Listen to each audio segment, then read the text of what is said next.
Hi everyone, it's Michelle Lightworker here and welcome to episode 3 of Enlightenment Activation, and we're covering the topic of resistance. This episode we explore how other people's resistance, our own internal resistance, our unwillingness and our free will, and how they all play a part in activating our enlightenment. I spoke to 6 individuals who bared their souls for me and shared their experiences on how they did just that.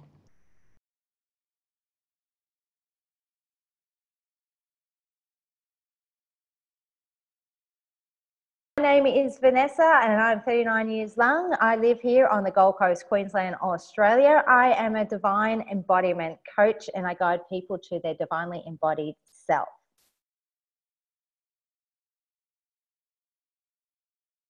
So I attended a Beyond Yoni workshop, and for those who may not know, Yoni is Sanskrit for pussy, vagina, what have you.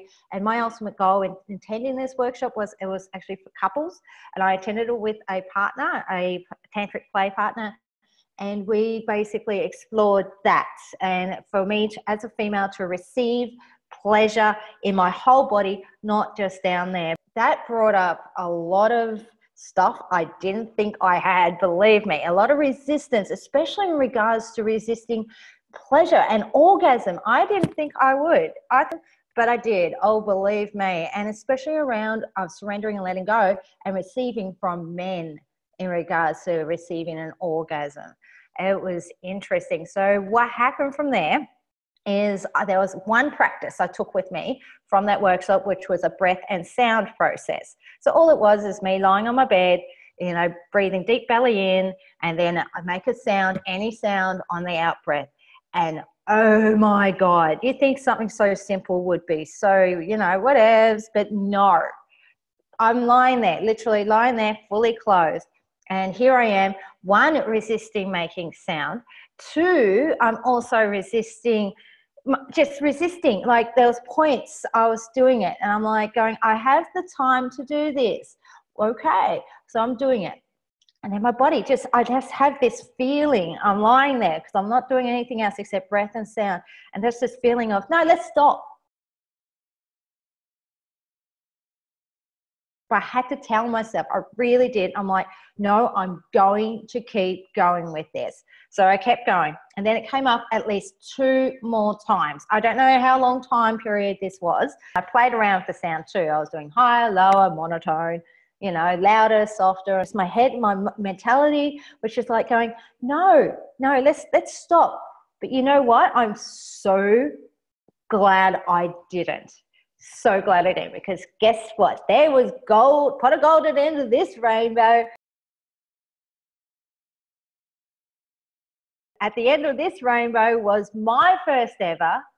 Now, I've had orgasms before, but I've been having to play with myself, to be honest. I've had to masturbate, that sort of stuff. Not just through sound and breath and being fully clothed, and I was just still. I had a full body orgasm. My first one ever. It was just like and it was so funny because when I got there, I was still doing the noises, and then I was doing pleasure noises mixed with those noises, and my whole being was like, what the fuck's that? That's so awesome. Let's keep going. What? Hang on. But if I didn't fight through the resistance, those 3 blocks, I don't know what they were and what they were about, but I explored them later on in the week. So I did find out.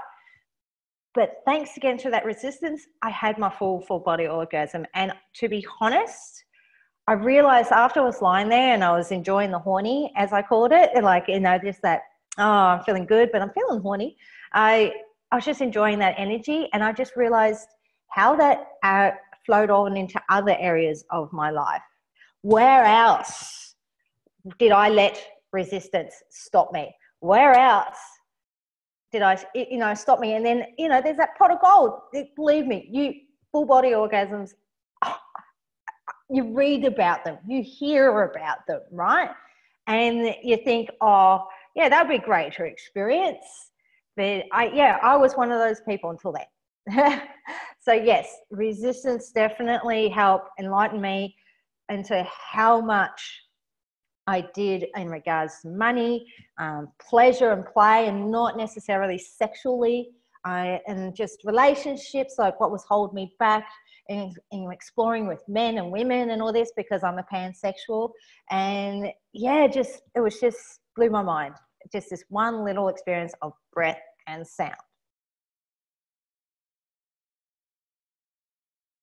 My name is Schillici. I'm 31 years old, out of Phoenix, Arizona, and I am a wellness coach. I help people with their nutrition and their mindset. I guess the word would be considered an empath, where I can feel things. And I had a lot of resistance in allowing that to take place. And I really fought that for a really long time. And the person who committed suicide, I felt that was going to happen before it happened. And so when it did happen, I was devastated that I did not do what I needed to do. I very clearly heard that I was supposed to talk to this person, and I decided not to, and to ignore that. And so after he committed suicide, I had two other friends who went through the same exact thing. Two of them died, and the third one, I decided to reach out to her and to fight that resistance. I ended up reaching out to her, and sure enough, she shared with me that night she had planned on committing suicide. And so there was this moment where I really had to either, because I went through this feeling of like, what is this and why is this happening, and why do I have to take this on? It really felt like a burden to me at that point. It felt like if I got close to anybody, if I had a connection with anybody, I felt all of their stuff on top of mine.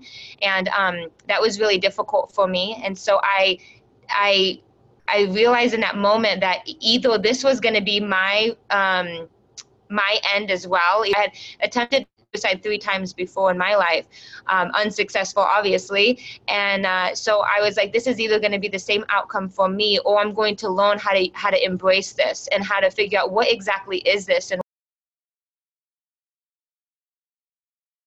started working with a spiritual healer on what was happening inside of myself, and how to embrace the fact that I was feeling other people and use it to my benefit, as opposed to allowing it to consume me and pushing me into a depression.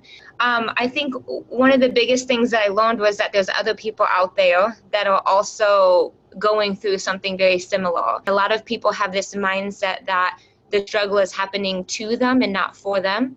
And one of the things that I've really embraced is that everything that I have gone through is happening for me and for other people, because it's through those struggles that I've been able to relate to a large amount of people. And I can, lean on my own experiences of how I've gotten through those emotions and how I have turned my negative situations into something positive. Then it's easier for me to then share with them, there's a different way that you can handle this, or a different way that you can think about this.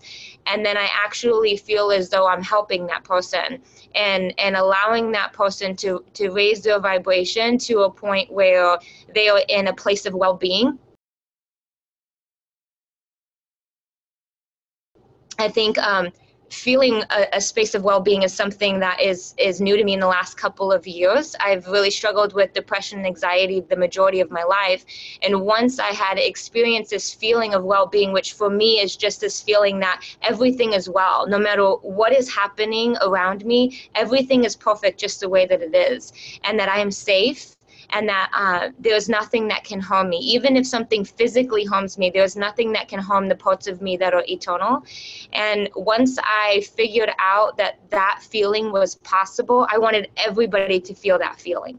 And I realized in that moment that in order for me to help people get there, I must be able to feel where they are at currently, and I must be able to relate to that. And so then all of a sudden my struggles and everything that I had been through was a blessing to me, and it became a blessing to other people. And I no longer felt like a victim. I felt like a victor. I felt like somebody who was gifted this life and gifted these experiences, even the experiences that were difficult.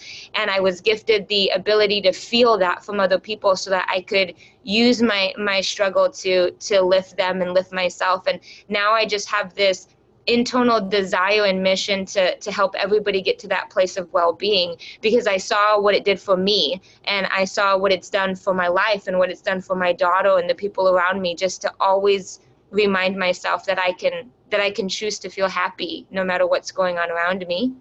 And I just want to give that to other people. Hi, I'm Sarah Jayne. I'm 38 years of age. I'm a 7th generation medium, clairvoyant, psychic healer, human meridian astrologer, numerologist and prophet. I live in Adelaide, South Australia, in Australia. So back in 2012, I had just finished a 2,100 kilometre bike ride fundraising for children's brain cancer research.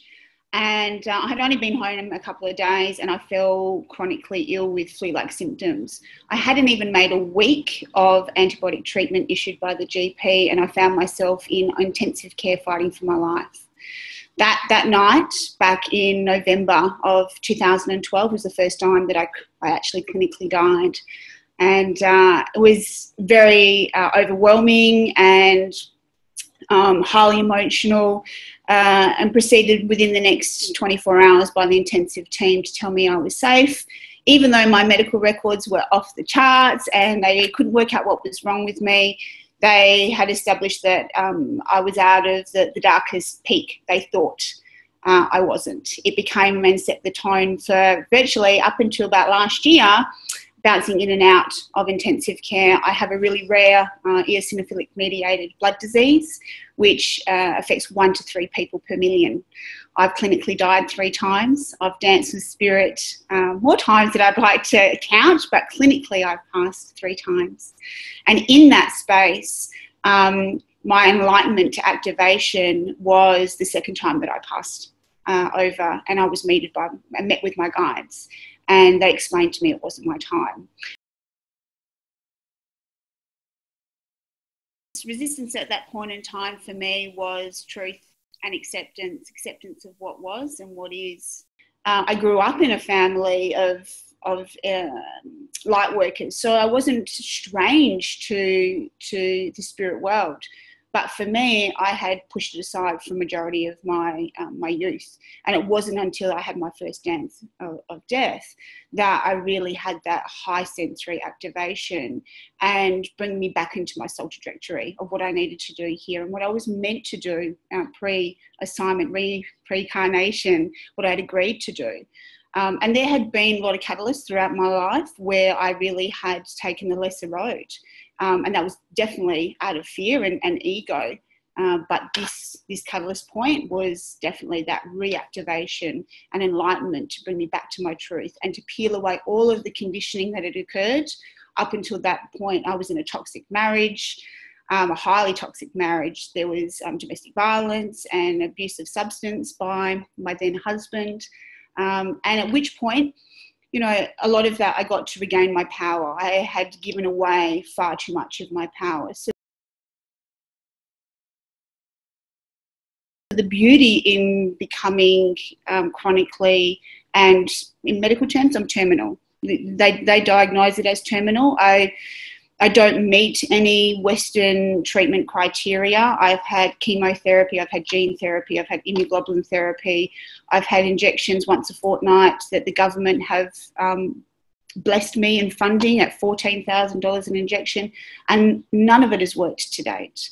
I now actually, as a result of the high chemical toxicity of the drugs that they've gifted to me to keep me alive, I have now a second set of issues that my body is actually wasting away purely from the drugs. So I'm fighting the disease on a etheric and root level, which is obviously manifesting on a physical level. And then I've got drug toxicity, which is something totally different again. I think my desire and will to live far outweighed ever giving up or ever giving in, and it always that was the main driver for me, is that I knew I wanted more for myself, I wanted more from life. I look back now and I think, wow, we did that, and that was then, and that doesn't determine now, and we're gifted catalysts in our life, and it's really up to us as individuals, irrespective of who we are and what we know until that point.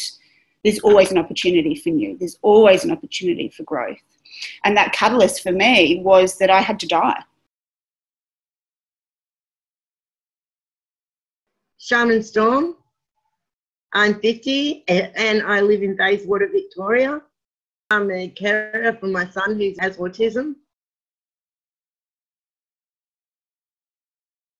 Even as a baby, I knew that he was different because he had control of his head from the time he was born. They put him up on my chest and he instantly lifted his head up and looked at me. And I thought, oh, wow, I've never seen a baby do that before.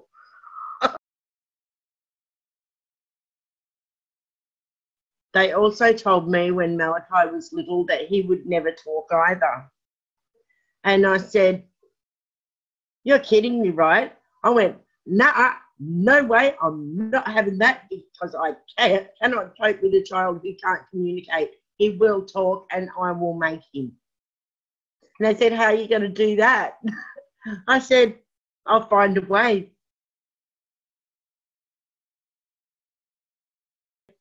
I found out the thing that he liked the most, which were icy poles. So I kept buying icy poles. When he wanted something, instead of fronting and pointing, he had to tell me what he wanted. So I'd go to the fridge, I'd get an icy pole out and I'd hold it in front of him and I'd go, tell me what you want. Speak and tell me what you want, because if you're going to grunt and point, you're not having it, or go back in the freezer. And after about 6 months of doing that, he started communicating. So it wasn't fun when it went back in the freezer, trust me. I have not brought my son up believing that he has a disability of any kind. I've just taught him that he's different and he views the world in a different way to other people. We are Cherokee Indian heritage, and so we were brought up very differently to the rest of society, in the fact that we were taught about our culture and we were taught about the beliefs of our culture and their faith in healing in plants and herbs and, you know, animals, rocks, and all the spiritual stuff as well. And when you put that all into perspective, you actually understand that these kids don't actually have so much of a problem as it is that they're just very old souls and they won't accept the world the way that it is. They can't, because they're so far spiritually up the chain of evolution that they just say, no, I'm not going to conform. I'm not having this because this is wrong. And it doesn't feel right to them. Hello, my name is Christin. I'm 30 years old. I had a time in my life where events happened that led me feel emotionally disabled. There was a moment in that it was undeniable for me to think of us creating a positive relationship together. So that's when it all shattered altogether. And that's when it became emotionally disabled, because your head goes like, okay, if I can't believe in my dreams, what do I actually believe in? And I feel disappointed and I feel like I can't trust anyone anymore. So what is really real? And that's when that, becomes, it felt like I was emotionally disabled, because everyone just looks at me and says like, so what do you want to do? Where are you going to go? Like, how are you feeling? And I'm like, I was like, everything shattered all at once so bad that I couldn't even tell anyone how I was feeling at the time, or what I was thinking, or what I want to do next, because you know, you build your life up and you have certain hopes and dreams and you trust certain people, and then things happen in your life that feel a bit like it rips the carpet underneath your feet, and you kind of have to readjust the situation, I suppose, and yourself, because and yourself. I think I used to resist the most to listen to my inner voice and to stand up for myself. I've never really knew how to deal with challenges. I never really knew how to speak up, or how to say like the right things in terms of not in terms of speaking my truth without hurting anyone. So I learned a lot that it's really not about everyone else around you, but more about yourself. I had, thankfully, a lot of tools back then that really helped me to focus on myself, learn to trust myself before everyone else around me, learn to listen to my own voice, concentrate on myself and what I really wanted to do after that. So it's been a really shattering experience to the core. That's what it felt like, really shattered to the core. And probably the most blessed experience ever in my life as well, because that really gave me the chance to sit and be with myself and figure out, okay, who am I? Who do I want to be? What do I want to do? So with those tools that I then came across along the way, that helps me just to pull myself back together, focus on myself, be really willing to concentrate on the positive side of it as well, and somehow find your voice inside that says, right, that's where we are at. What do we want to do now? Where are we going from this? Hi there, my name's Nicole Taryn. I'm 44 years of age. I live in Budrum on the Sunshine Coast. I'm a qualified counsellor. I'm an energy healer and also studying full-time psychology at university, as well as being a mum to 3 kids.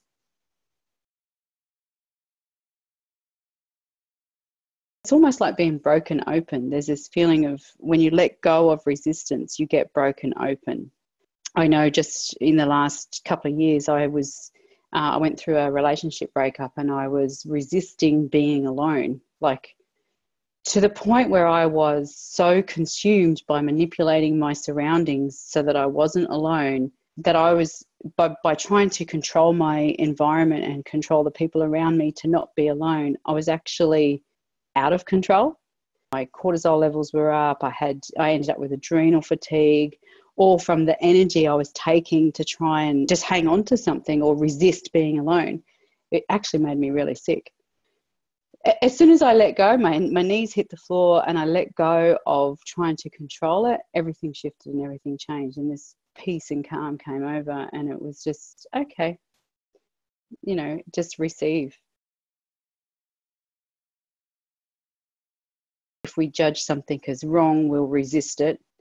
If we judge something as right, we'll resist the opposite of it. So we'll go towards what we think is right and resist what we think is wrong. And so we just get ourselves so caught up in the judgment and the conclusions of things. So to most things in life, we'll either resist and react to them, or we'll align and agree with them. For some reason, we have to have a point where we want to get to, where we're sure where we stand. So, no, I don't like that. Yes, I like that. Instead of, isn't that all just really interesting? Yeah, so when we align and agree with something, we feel good that we belong, or that we've like, right, okay, I've got that right. I agree with that. That's right. And I guess this is where ego comes in too, because we want to be right. We want to have the right opinion, the right point of view. So we align and agree with something, and in doing so, we're still resisting our own truth, because our own truth is that ground zero where there is no judgment. I always think if we look at a distribution, and we look at a bell curve, even at one end is resistance and reaction, and at the other end is alignment and agreeing, and in the middle is 0 point, which is allowance, willingness, love, interesting point of view at everything. Everything is just interesting. There is no aligning and agreeing with she's right, she's wrong. Everything just is. And that's where enlightenment is. That's where the peace comes, the inner peace. Yeah. Unless you have willingness to evolve or to enlighten or to change or to see darkness, then nothing's ever going to change. So resistance, on the flip side of willingness, resistance is being unwilling. I was having a conversation with my son the other day about what enlightenment is, and it's not necessarily this place where you see everything as beautiful, and people have this point of view that enlightenment is the sky is brighter and the trees are greener, and yes, that does happen when you grow and let go of resistance, but what enlightenment truly is the ability to look at your dark side, embrace it, and integrate it into your being so that you can experience life without resistance. So, what do you think? We've really explored the layers of resistance today, whether it's internal body resistance to fully letting go in a full body orgasm, or whether it's internal resistance of feeling certain feelings that we know we need to act on, such as warning someone or reaching out to someone who might be in need of help, or our own internal calling and yearning for what we know we need to change in our life. That brings us to a point of the edge of life, a big wake-up call where we actually say, hey, I really need to look at what's going on in my life and make changes. Whether it's external, whether it's someone else's resistance, such as in the story with Shaman Storm and her autistic son. Coping with someone else's resistance and understanding it is an invaluable part of helping us to align with love and surrender and acceptance and peace. And then also we have those instances, all of us, where we're faced in an emotional situation or a trauma and we're overwhelmed, and we have those feelings of emotional disability, that resistance to feeling. So working through what to our truth is, moving out of the fear of being alone and feeling alone to the truth of we're never alone, moving into the middle to the 0 point, so we can be willing and we can see resistance as serving us and see everything as experience and interesting. I hope you've really enjoyed today. I certainly have, and I'm going to take these little gold nuggets with me. And the next time I feel resistant, I'm going to remember these beautiful people and what they've shared and how they've inspired us all to continue to be true to ourselves and to continue to believe that Spirit and the universe is serving us in every situation. And all we need to do is be willing to follow what we know is true for us in that moment.